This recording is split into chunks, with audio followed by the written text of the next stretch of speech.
Director of the Movement Disorder Center of Arizona in Scottsdale. Dr.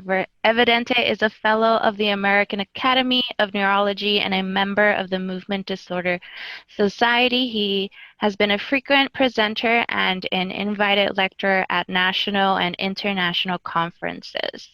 Dr. Evidente is going to speak on the cure for Parkinson's and updates on surgical options. Okay, thanks, Melissa. So again, my name is Dr. Evidente, and I'm a movement disorders neurologist. And first, let me try to see whether I can share my screen with you.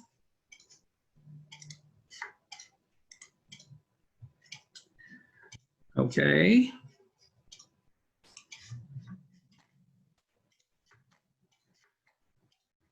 Okay. And of course, you know, whenever I see patients with Parkinson's, regardless of what the stage is, early Parkinson's, middle stage Parkinson's, or more advanced Parkinson's, almost always patients ask me about cure and whether the medicines that we prescribe them offer cure or not. And the painful answer is always no.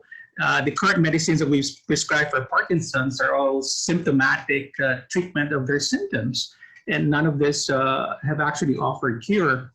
And previously in our webinar in June, we talked about one avenue that is being explored for possible cure for Parkinson's, which is removing from the brain and the tissues in the rest of the body this abnormal misfolded protein called alpha-synuclein, which forms the Lewy body.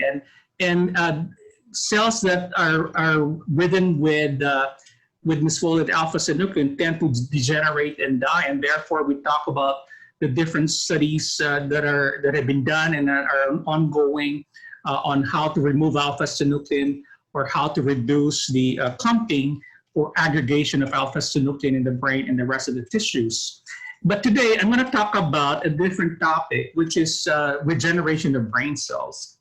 And of course, we know that Parkinson's disease is a neurodegenerative disorder, and that a part of the brain called the substantia nigra, which produces dopamine, degenerates for a number of reasons, the most common of which would be genetic predisposition plus exposure to environmental toxins. So if we were to treat Parkinson's, we would want to regenerate those brain cells in the substantia nigra. And where exactly is the substantia nigra? It is in a part of the brainstem called the midbrain. And the midbrain is also referred to as the mesencephalon. So mesos is Greek for middle, and cephalon is Greek for brain. So midbrain is where the substantia nigra is. So in this particular figure, I'm just going to orient you guys. So these are the eyeballs over here. Your nose will be here. The back of your head will be here. These are your ears. These are the temporal lobes over here. And these are the occipital lobes. And this is the part of the brainstem called the substantia nigra. I mean, the midbrain rather. And the part of the midbrain that is dark in color is called the substantia nigra. And then the part of the midbrain that is closer to the eyeballs is the ventral part, whereas the part of the midbrain that is closer to the back of the head is the dorsal part. So the area of interest is the ventral midbrain. And so in this diagram, you will see how the substantia nigra cells or neurons project upwards towards the basal ganglia or the corpus striatum, which consists of the caudate nucleus and the putamen, as well as the globus pallidus. So these projections are important because when the substantia nigra cells or neurons degenerate, this has a trickle-down effect. And so in effect, what happens is that not only are the cells degenerating and dying here, but the cells that are being fed downstream in the striatum, meaning the caudate and putamen, also degenerate. And so most of the strategies that are geared towards regenerating brain cells are geared towards making the corpus striatum regenerate in some shape or form. So some of the earlier attempts use fetal brain cells as donor cells. And it is not just any age of the fetal brain cells that would be viable. In fact, there's a very narrow window. Some believe that the 9 to 11 week old aborted fetuses are the best. And if you harvest their ventral midbrain, and then you transplant this into the brains of either animal models or humans, then the hope is that this fetal brain cells will make connections with the host brain cells, and eventually the transplanted cells would produce dopamine. So this then led to 2 clinical trials, which were done in the US and in different countries in Europe. And this actually attracted a lot of interest in patients, since this was talking about cure now, not just symptomatic therapy. So the initial open label study results were that there was marked improvement of the Parkinson's symptoms. And then if you use a imaging modality called the fluorodopa PET scan, which is the older version of what many of you know nowadays as the dopamine scan or DAT scan. So previously we didn't have that, but what we had and we still have is the fluorodopa PET scan. So this more or less measures the intactness of the presynaptic dopamine pathway, and this will indicate whether the graft cells have survived and whether there's increased dopamine production. And eventually, this initial open label study led to 2 double-blind placebo trials, which were done here in the US, the Colorado Columbus trial and the Tampa study. So for the first study, they noted improvement, particularly in patients who were younger, 60 years or less, and that there was an average of 34% improvement of their motor UPDRS. So the UPDRS is a scale that movement specialists and neurologists like myself routinely administer to our patients. It is a way for us to note whether their Parkinson's is getting better or worse. So the higher the score, the worse; the lower the score, the better. And then in the Tampa study, they transplanted now anywhere from 1 to 4 donors per side from embryos that were aged 6 to 9 weeks. And the results were that the patients that had less advanced Parkinson's disease and received at least 4 donor embryo cells per side improved the most, whereas those that received placebo deteriorated. And then, of course, although many of these patients improved initially, the brain question was the effect enduring? Would the graft cells survive with time? And the answer is yes. So when they did autopsies on these patients that eventually passed on and looked for graft survival, they did find that the grafts did survive more than 10 years in these patients. And then if you do functional imaging, again, do fluorodopa PET scans on these patients, and you do it serially, you will see that along the way, as time goes along, that the grafted cells do survive and continue producing dopamine. And then clinically, how did the patients do? Well, many of these patients improved. Some of these patients stopped taking their Parkinson's medications.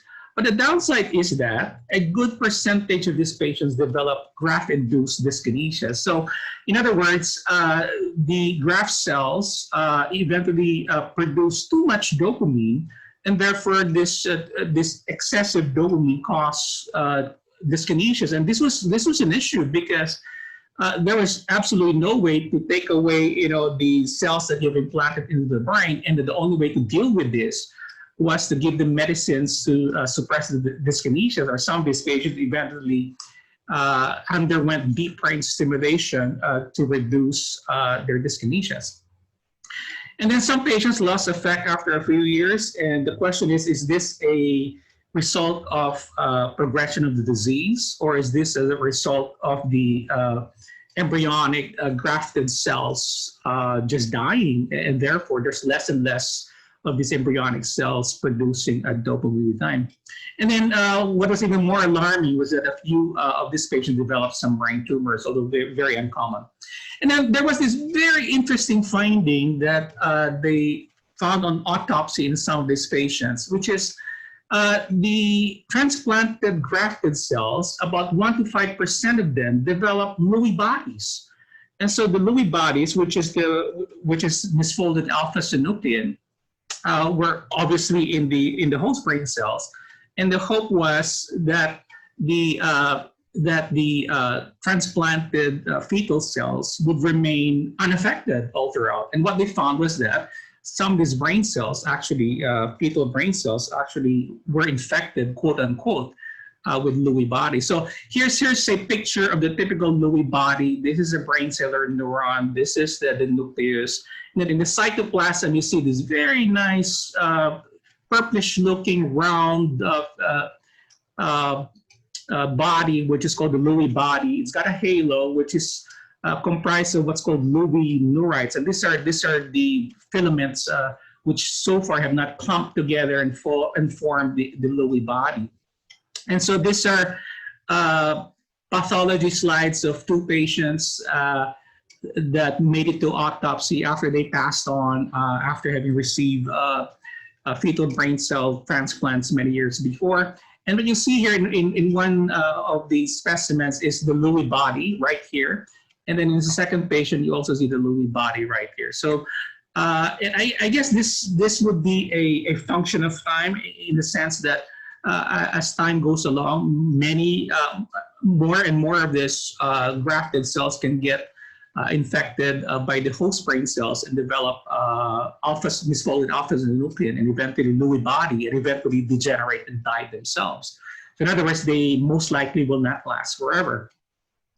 And then the other issue with fetal cell transplants in Parkinson's is that you need a lot of aborted embryos. So if you need 4 or 5 embryos per side of the brain, and not only that the optimal time window would be 9 to 11 weeks, and therefore you will run out of supply very quickly. And furthermore, if you were to harvest the embryonic tissue and store it at 4 degrees Celsius, this is only good for 1 week. And therefore the time window for harvesting and finding a matched donor would be kind of tricky because of that 1 week period. And then furthermore, it's difficult enough to find a match when it's one donor and one recipient. When you do what's called Hla typing, and we do this whenever we do organ transplants, it's kind of akin or similar to blood typing. You cannot just receive anybody's blood when you need blood. Your blood obviously has to be matched to the donor. Well, same thing with tissue donation. There is a form of testing for compatibility called Hla typing. And so if you have 4 to 10 embryos as sources for your fetal cell transplants, it will be a nightmare doing Hla typing on 10 embryos at the right time, which is 9 to 11 weeks, and then finding the donor, the recipient for all those embryos, and do everything in a timely fashion. So it's really tricky logistically to achieve all of that. Okay, so what about another source, which is more abundant, which are called stem cells? So stem cells have 2 basic properties. One is multipotency, which means they can differentiate into different types of cells. The other term for this is pluripotent. And then they must be self-renewing. In other words, they must be able to divide, to perpetuate themselves, to proliferate. And then there's 2 types of stem cells. The so-called somatic stem cells, which are fixed. They're organ-specific. If you have skin stem cells, they're somatic stem cells. They become only skin cells. If you're talking about neural stem cells or brain stem cells, they only become brain cells. Whereas the so-called pluripotent stem cells can differentiate into any type of cell in the body. So if one were to choose between somatic stem cells, which are fixed in their potency and differentiation, versus pluripotent, obviously the choice would be to use pluripotent stem cells. And then this is something that not many people are aware of, and that is the brain also has stem cells, and they're called neural stem cells.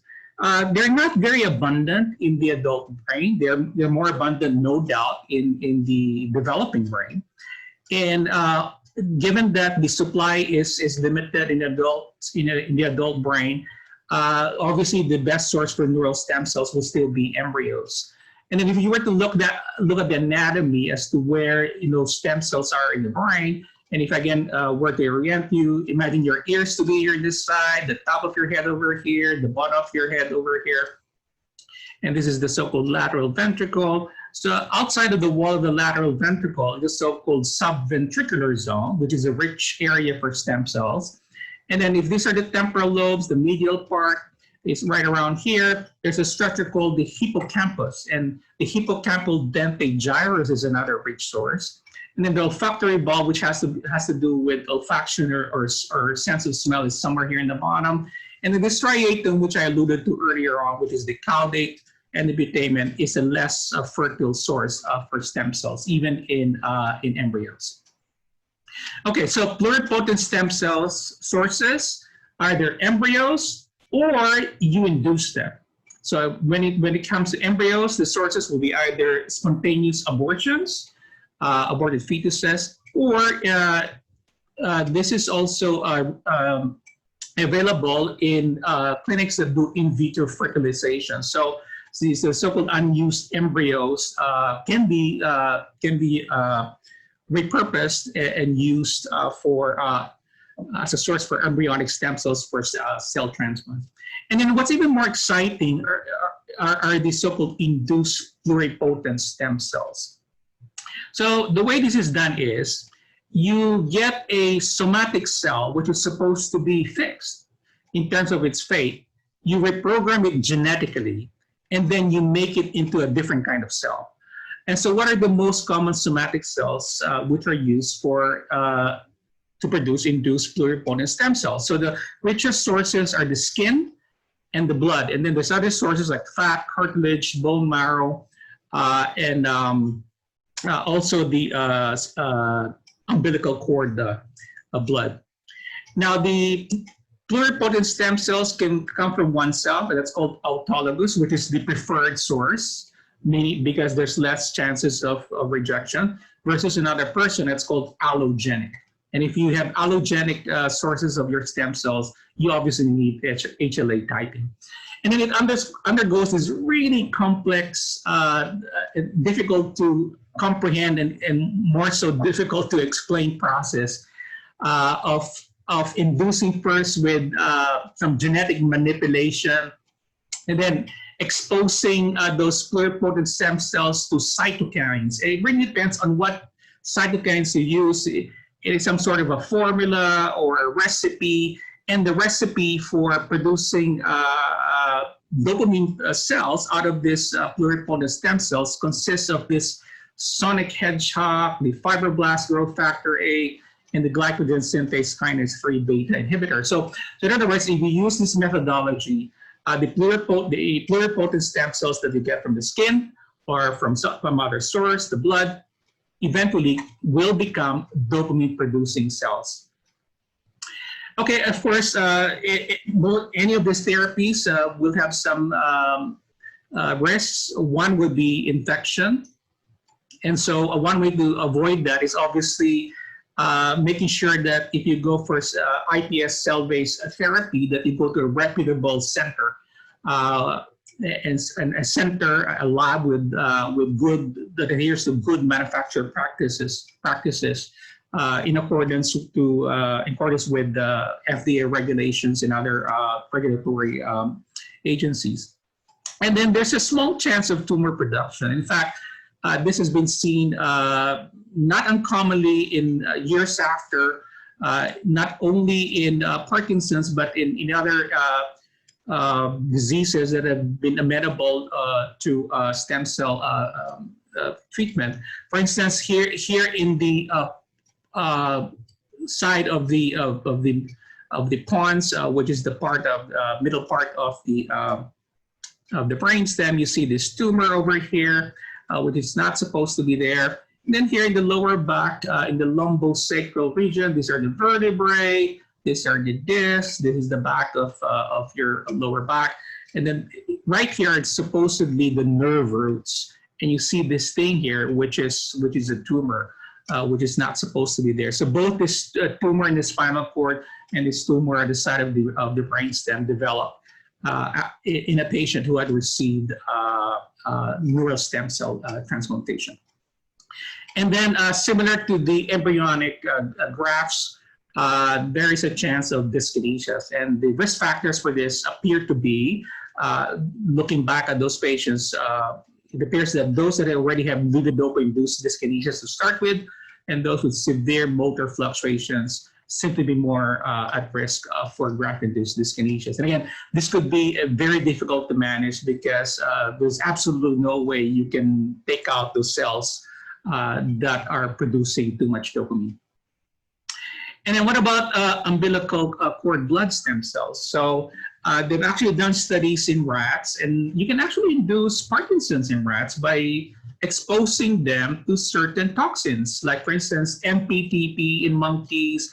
They also use this substance or toxin called 6-OHTA in mice. And then if you inject this directly into the striatum, it will produce an animal model of Parkinson's. So the mice will develop symptoms of Parkinson's. They'll be slower, and they may have tremors around their whiskers.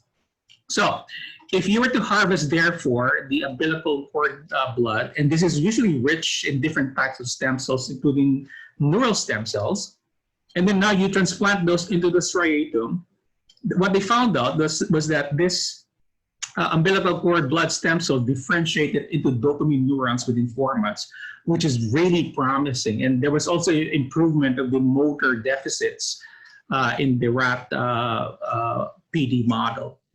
Now, I'm not aware of any studies yet ongoing in any part of the world on umbilical cord stem cells for actual Parkinson's patients. Many patients have asked me in the past about the cost effectiveness or the wisdom of storing umbilical cord blood in babies that are born in their families. And surprisingly, it's actually not that expensive. And from my research, the actual harvesting of the cord blood in the first year of storage is going to cost somewhere around $1,000 to $2,000, and the yearly cost of storage is somewhere in the order of about $150 to $200. So it's not a big expense.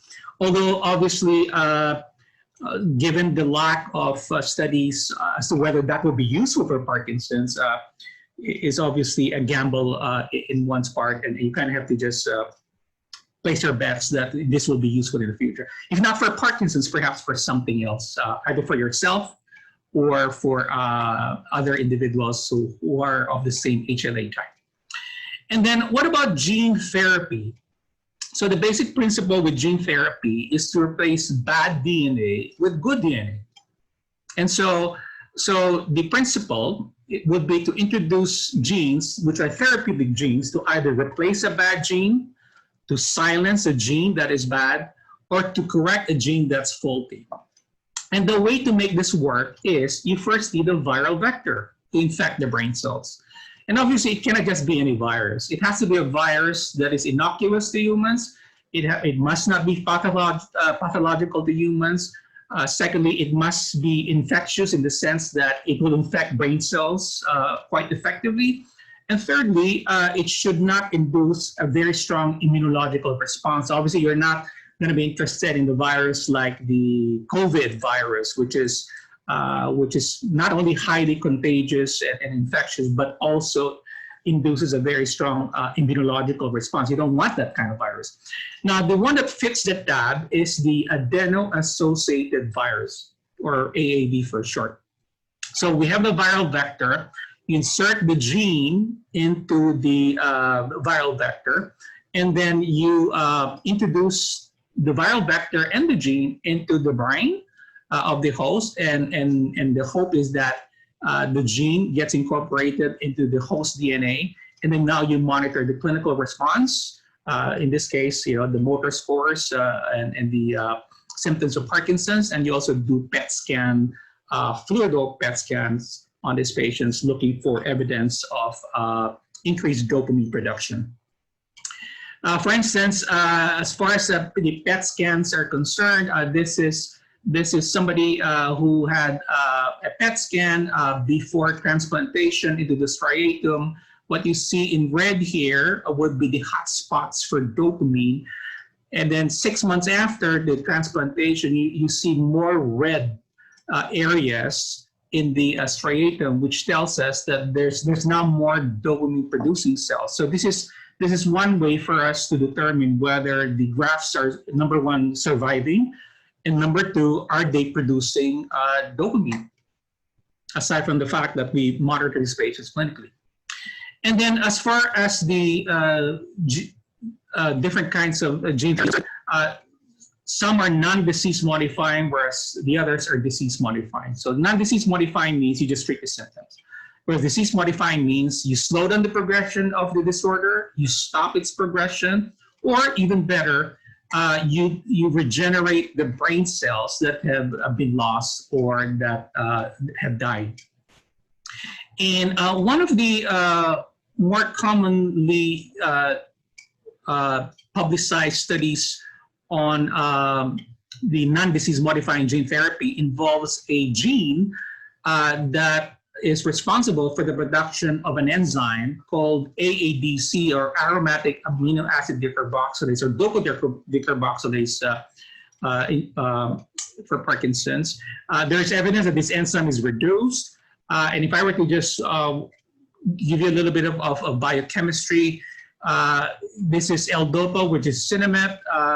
You ingest it, it crosses the blood-brain barrier, and then inside the brain, using an enzyme called dopa-decarboxylase, levodopa or L-dopa gets converted to dopamine, and this is the one that stimulates the receptors, the dopamine receptors in the brain.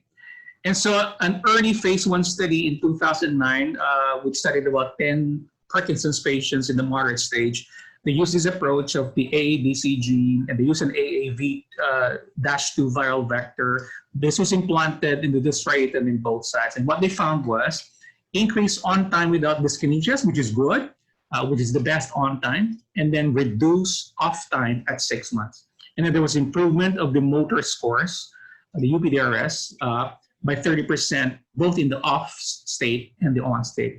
And then if you do fluorodopa PET scans on this patient, there was definitely evidence of increased dopamine production by about 30 to 75% at 6 months. So really not bad. So this therefore led to a phase 2 trial, which is actually ongoing, which is sponsored by Neurocrine in collaboration with Voyager. And this was a gene therapy for AADC, which is implanted into bilateral putamen. But as with most studies that eventually make it to approval by the FDA, sham surgery has to be performed. And the way that's done is some patients will have a burr hole drilled in their skull, and they will think that they had the surgery when in fact, no cells were implanted into their brain. And now they compare patients who had the burr hole plus the gene implanted into their striatum versus those that only have the sham burr holes. And believe it or not, patients that had only the sham surgery also had a positive effect, and this is the placebo effect, which is pretty strong in Parkinson's trials, and it's not something to laugh at or minimize. And that is precisely why it is very important in development of Parkinson's therapy that the treatment arm should be no doubt superior to the placebo before it can get approved.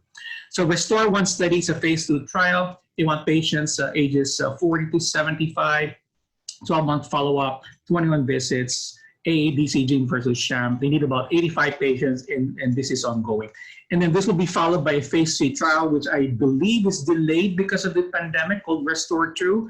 I think this will start hopefully towards the end of 2020 and maybe the beginning of next year. Limitations of this approach, since AADC is an enzyme that converts L-DOPA to dopamine, you still need levodopa. In other words, patients will still need their medications. It is just that the L-DOPA with this approach will be more effectively converted to dopamine in their brains. And then secondly, the Aav vector cannot carry large amounts of genes or multiple genes because it's a relatively small vector. Therefore, that led to finding of a bigger viral vector, and that is where the lentiviruses come in, because the lentiviruses can carry multiple genes. And then if we're talking about Parkinson's, we talk about one gene which is important for the production of dopamine, but there's other genes that we can consider in gene therapy for Parkinson's. So for instance, just to orient you again, this is the presynaptic terminal, this is the synapse, this is the postsynaptic neuron over here, these are the dopamine receptors, these are the dopamine molecules, and then L-DOPA becomes dopamine through AADC, and the gene that regulates it is called the AADC gene. But the precursor to L-DOPA is tyrosine. And then there is this enzyme called tyrosine hydroxylase. And there's a gene that regulates that called the tyrosine hydroxylase gene.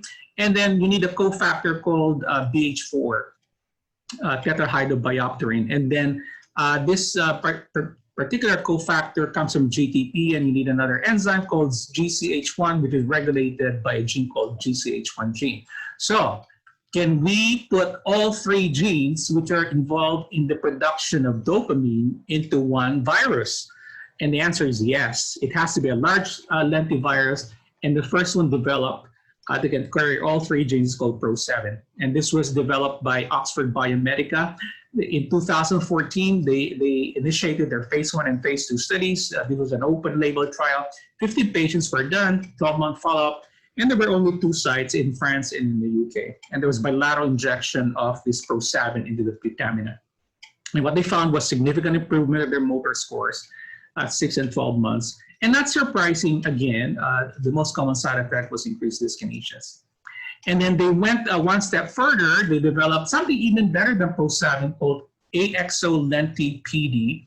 And this was done first in monkey studies that were induced to have Parkinson's through a toxin called MPTP. And then this eventually led to a phase 1 and 2 study in England and France called the Sunrise PD study in 2019. That is when this was started. And the initial data showed that this was very well tolerated. So far, they had released data on 2 patients at 6 months follow-up with improved motor function. We will hopefully know more about the study by next year or the year after. And then what about disease-modifying gene therapy in Parkinson's? And what comes to mind is a gene called the GAB gene, or glutamic acid decarboxylase. So GAB gene is involved in the production of a neurotransmitter called GABA, which is inhibitory. Now, is there evidence of excessive excitatory tone in certain nuclei in the brain in Parkinson's? The answer is yes. There is evidence of hyperactivity in the subthalamic nucleus, which uses a substance called glutamate, which is excitatory. So just to orient you again, so you have the thalamus over here. So subthalamic nucleus or subthalamus is right here, which is above the substantia nigra, which is around here. And then this projects, as I said, the substantia projects to the striatum, which is the caudate over here in the putamen. And in fact, the subthalamic nucleus is the most common target for deep brain stimulation. So many of you who've had DBS or know somebody who've had DBS would know this target very well. And then just to review a little bit, you know, how the basal ganglia works and how it incorporates the different structures in the brain. Here's the striatum. Here's the dopamine from the substantia nigra, which influences striatum, and the subthalamic nucleus is somewhere here in that circuit. And then what happens in Parkinson's is that this particular part of the circuit called the indirect pathway is overactive, and so glutamate is the neurotransmitter in this particular nucleus. So one way to inhibit this is to introduce GABA into the STN and inhibit it so that the output from the STN will be reduced, the hyperactivity. So this led to a phase 1 study in 2007, the unilateral injection of the AAV GAD gene vector molecule into the STN in MPTP monkeys, and they found decreased bradykinesia and tremor. And this eventually also, a few years later, led to a phase 2 study sponsored by Neurologics, AAV GAD versus sham in 37 PD patients. And the results were actually very promising. It's a shame, though, that because of lack of funds, there was no follow-up study to this.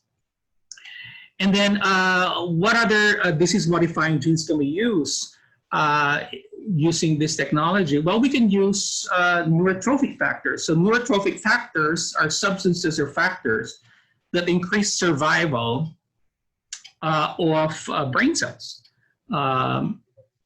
And the most common ones that we've heard of are GDNF, BDNF, nurturin, artemin, persiffin, and VGFF. So in animal studies, these are well tolerated. There was increase in striatal cells and improvement of Parkinsonism in the animal models. Unfortunately, one of these studies, which is a double-blind sham surgery-controlled study of AAV2 using nurturin in the putamen or the putamen plus the substantia nigra, revealed discouraging results.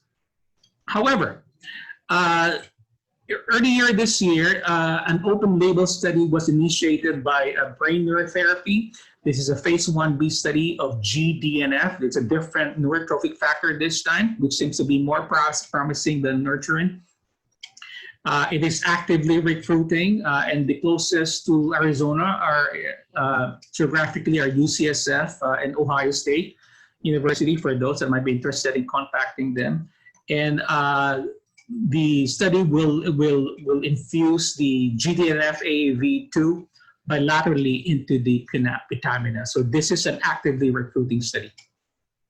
And then what about gene therapy to convert non-neurons into dopamine-producing neurons? So in other words, you have the neurons, which are the yellow things here, or structures, which are the main players in the brain.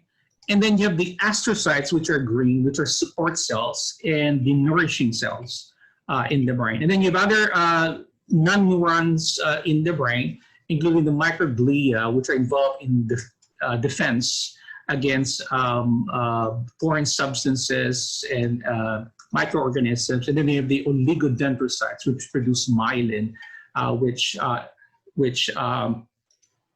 envelops the axons of the neurons and therefore facilitate the transmission of nerve signals. So is there a way to convert non-neurons into dopamine-producing neurons? And the answer is yes.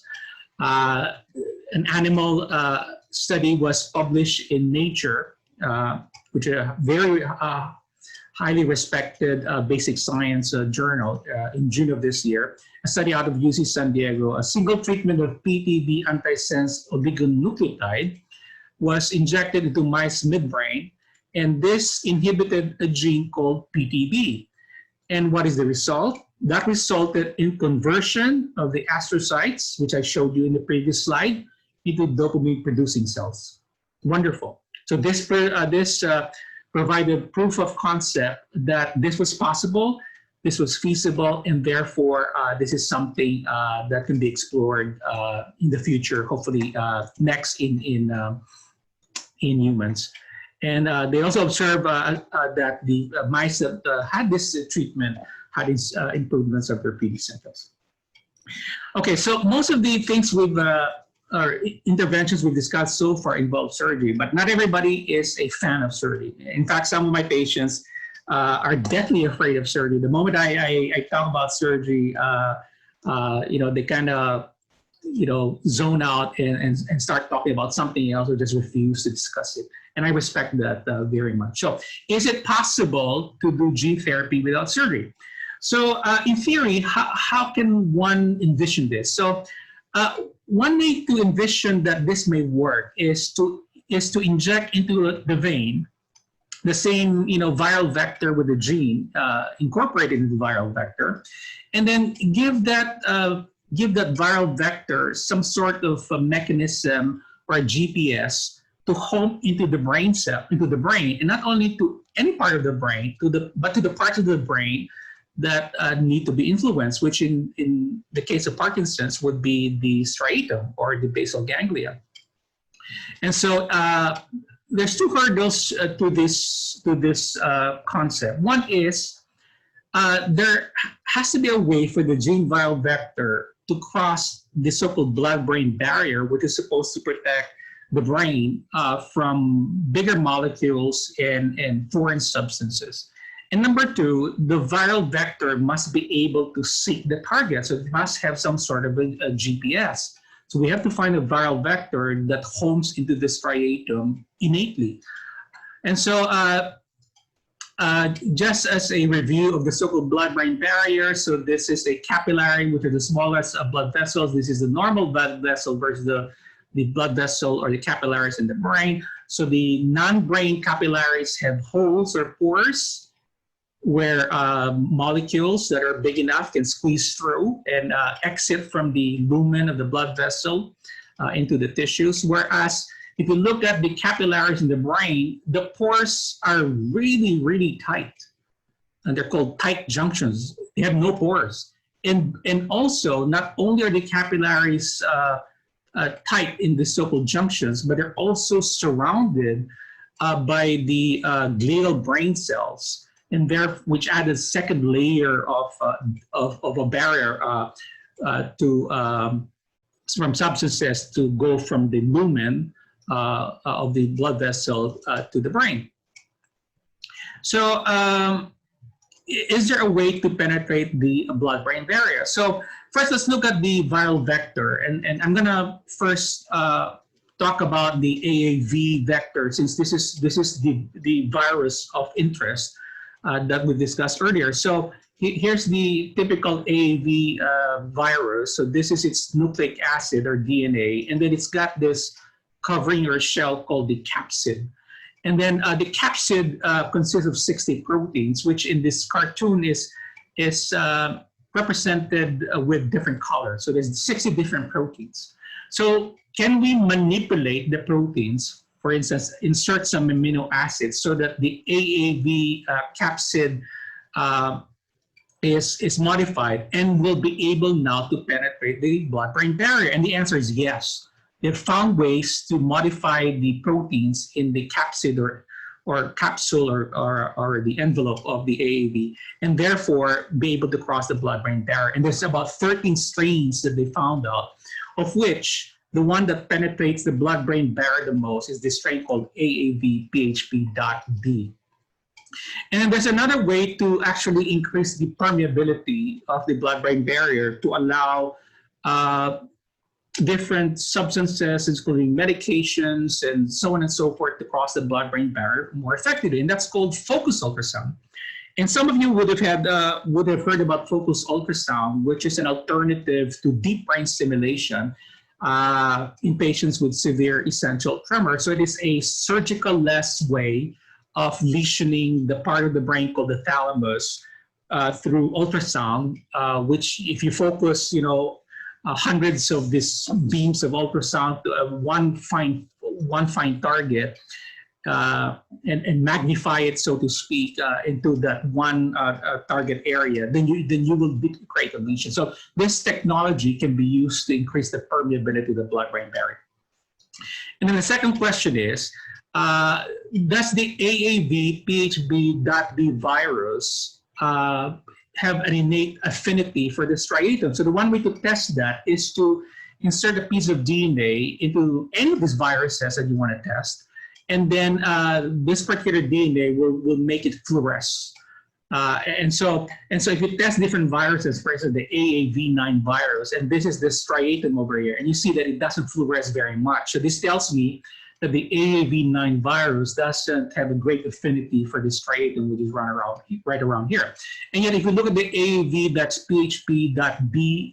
virus, you see that it fluoresces in many parts of the brain, and no doubt the fluorescence seems to be even higher in the striatum. They calculate about 92 times higher in the striatum than it is in the rest of the brain. So it's a good vector. It homes into the brain. So the only thing lacking now is to choose the gene or the substance that you want to write on and introduce into the brain. And this can be done in either early Parkinson's disease, or you can even do this in patients with pre-symptomatic genetic Parkinson's. So if there's a patient that is a carrier of a certain gene that predisposes to Parkinson's, this might be a therapy that is amenable to improvement with that technology.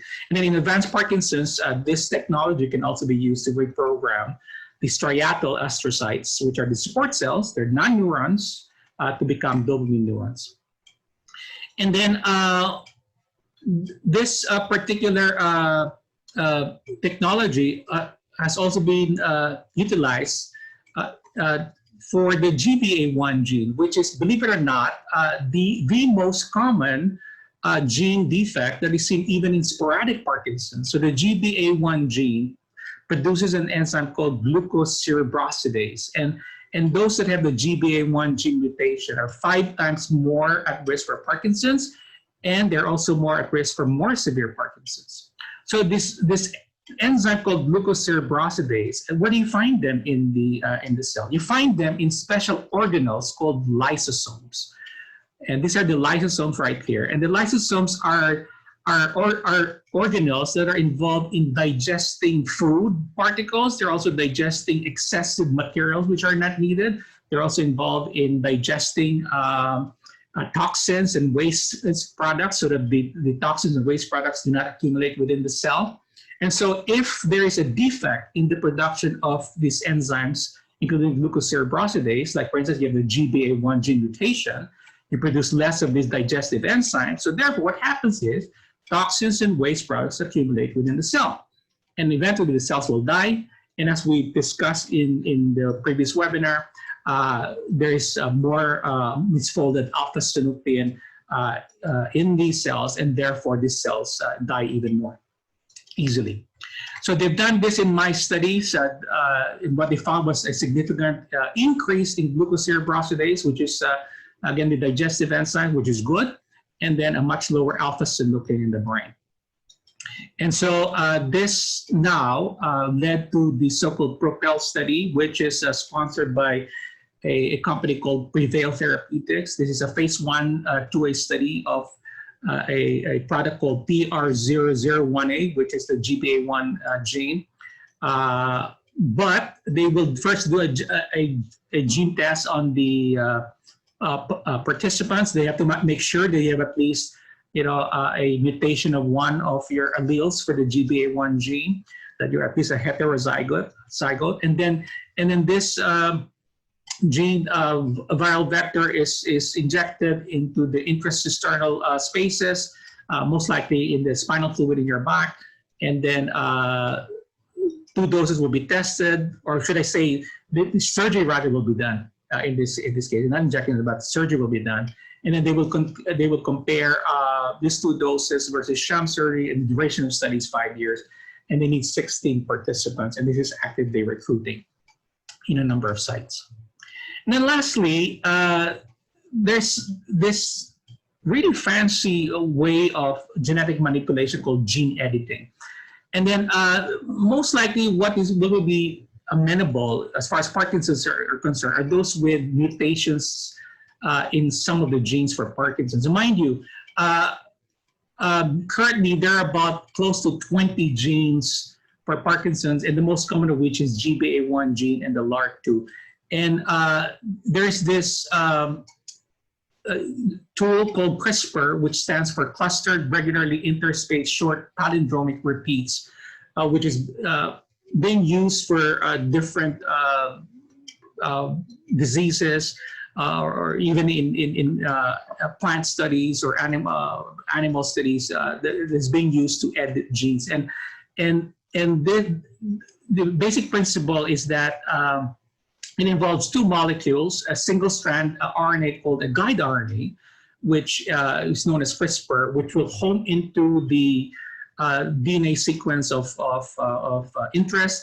And then once you find that DNA sequence of interest, you use a molecular scissors called Cas9, and you edit it or you take it away. So I'm going to play a video now that I found in the internet, in YouTube, which very nicely summarizes what CRISPR is all about.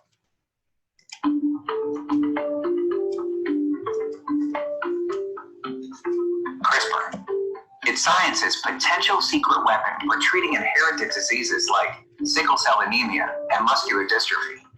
So, how does CRISPR work? To be specific, CRISPR is a system that guides a protein called Cas9 to cut DNA, basically editing your genes. Let's say you want to fix some faulty DNA in a genome. It's a three-step process. To make the CRISPR system go, you provide the genetic address for where the bad stuff is in the DNA. Cas9 uses that sequence to find the bad stuff. Then it starts cutting. How does this all play out? CRISPR uses a guide molecule of RNA, as many as 105 letters long, 20 of which match the target sequence in a gene to find the bad stuff. Swap out the guide RNA, and Cas9 can be directed to millions of different sites. Think of it like an itsy-bitsy tracking device. Then what? Cutting to delete, or cutting to edit. Delete. Use CRISPR to cut a gene, which can deactivate the bad gene. Edit. CRISPR cuts, but now with a template to make a DNA repair. After the repair, you've got a fresh, clean gene. This seems pretty simple. Is CRISPR really such a big deal? Yes, it most certainly is. Consider sickle cell anemia. This disease causes crippling pain, organ failure, and premature death, all because of a single misspelled letter of DNA. Change that, and poof, goodbye sickle cell anemia. Some scientists believe CRISPR could even be used to treat diseases like muscular dystrophy, and they've already shown this works in mice.